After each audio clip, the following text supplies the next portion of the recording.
한 주간도 평안하셨습니까?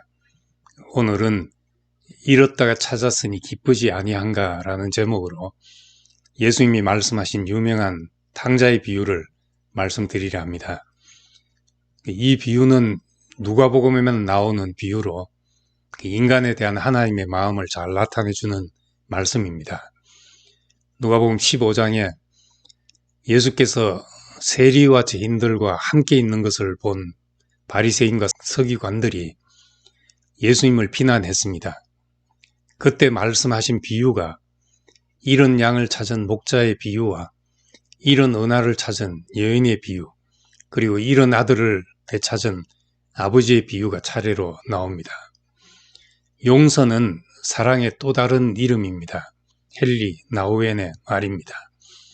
사람은 일생을 살면서 허물이나 실수가 하나도 없을 수는 없습니다. 따라서 누구라도 용서가 필요합니다. 특히 누구와 함께이든 함께 살자면 용서가 필요합니다. 예수님께서 주기도문에 우리가 우리에게 죄 지은 자를 사하여 준 것 같이 우리 죄를 사하여 주옵시고 라고 기도하라고 가르쳐 주셨습니다. 이것은 용서가 우리 삶에 꼭 필요한 요소이기 때문입니다.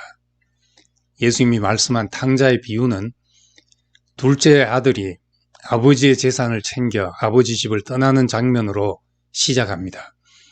아버지 집과는 달리 둘째 아들이 찾아갔던 먼 나라는 무한 경쟁과 적자 생존의 세계이고 그 속에서 쾌락은 무서운 경쟁 속에서 불안과 고통을 잠시 잊게 해주는 마약과 같은 것이었습니다.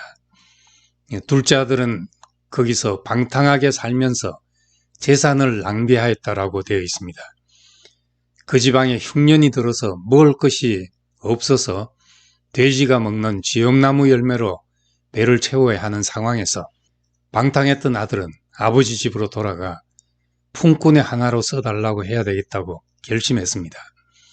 그런데 아버지는 이런 아들이 돌아오는 것을 보고 측은하게 여겼다고 했습니다.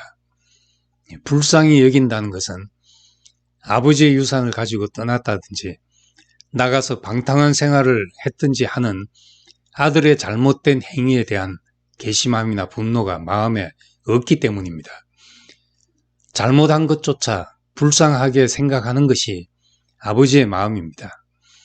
시편 103편에 보면 동이 서에서 먼 것 같이 우리 죄가를 우리에게서 멀리 옮기셨으며 아비가 자식을 긍휼히 여긴 같이 여호와께서는 자기를 경외하는 자를 긍휼히 여기시나니 이는 그가 우리의 체질을 아시며 우리가 단지 먼지뿐임을 기억하심이로다 하였습니다.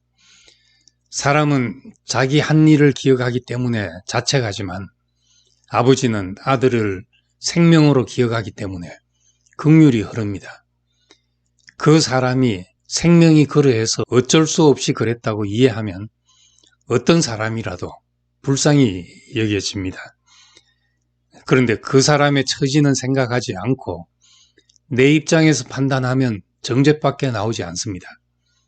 하나님은 사람을 아십니다. 우리 체질을 아시고 진흙으로 지었음을 기억하신다고 했습니다.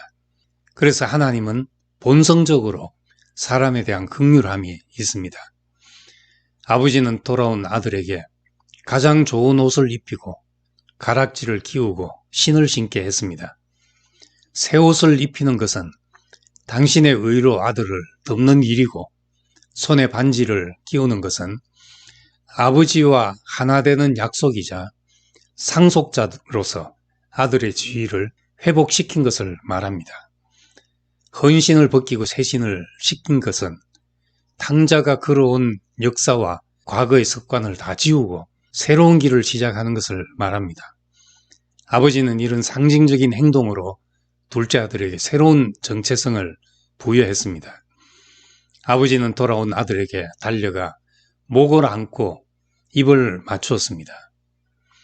우리에게 이렇게 지나간 역사를 묻지 않고 우리가 무엇을 했든지 어떤 사람이든지 상관없이 달려와 목을 안고 입을 맞추며 사랑해주는 사람이 있다면 우리에게 세상은 살만한 곳입니다.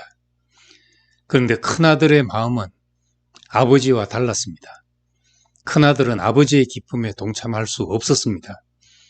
큰아들은 본래 모범생이었습니다.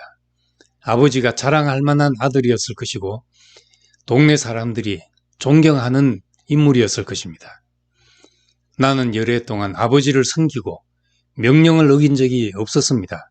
이렇게 말할 수 있는 사람이었습니다.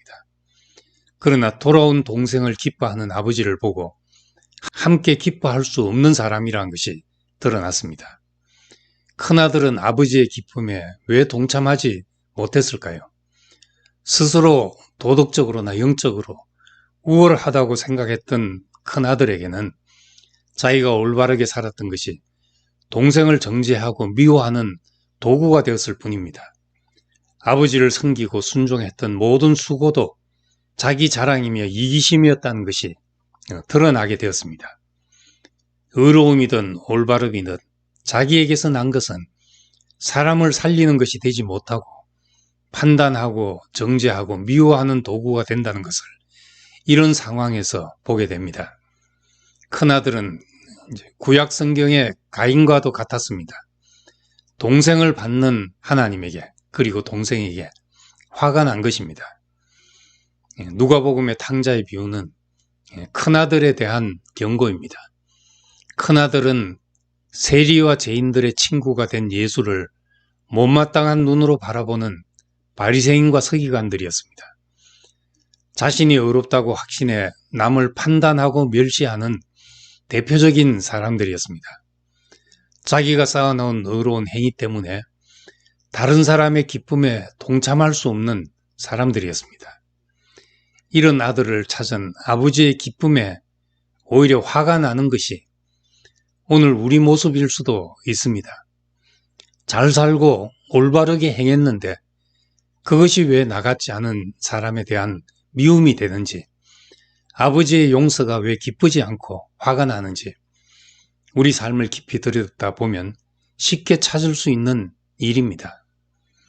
용서하고 살리는 아버지가 자기를 인정하지 않고 무시하는 것으로 느껴지면 언제라도 내 오름에 칼을 빼들어서 동생이라도 죽일 준비가 되어 있는 것입니다. 탕자의 비유는 아버지의 질문으로 끝이 납니다. 너는 늘 나와 함께 있지 않느냐?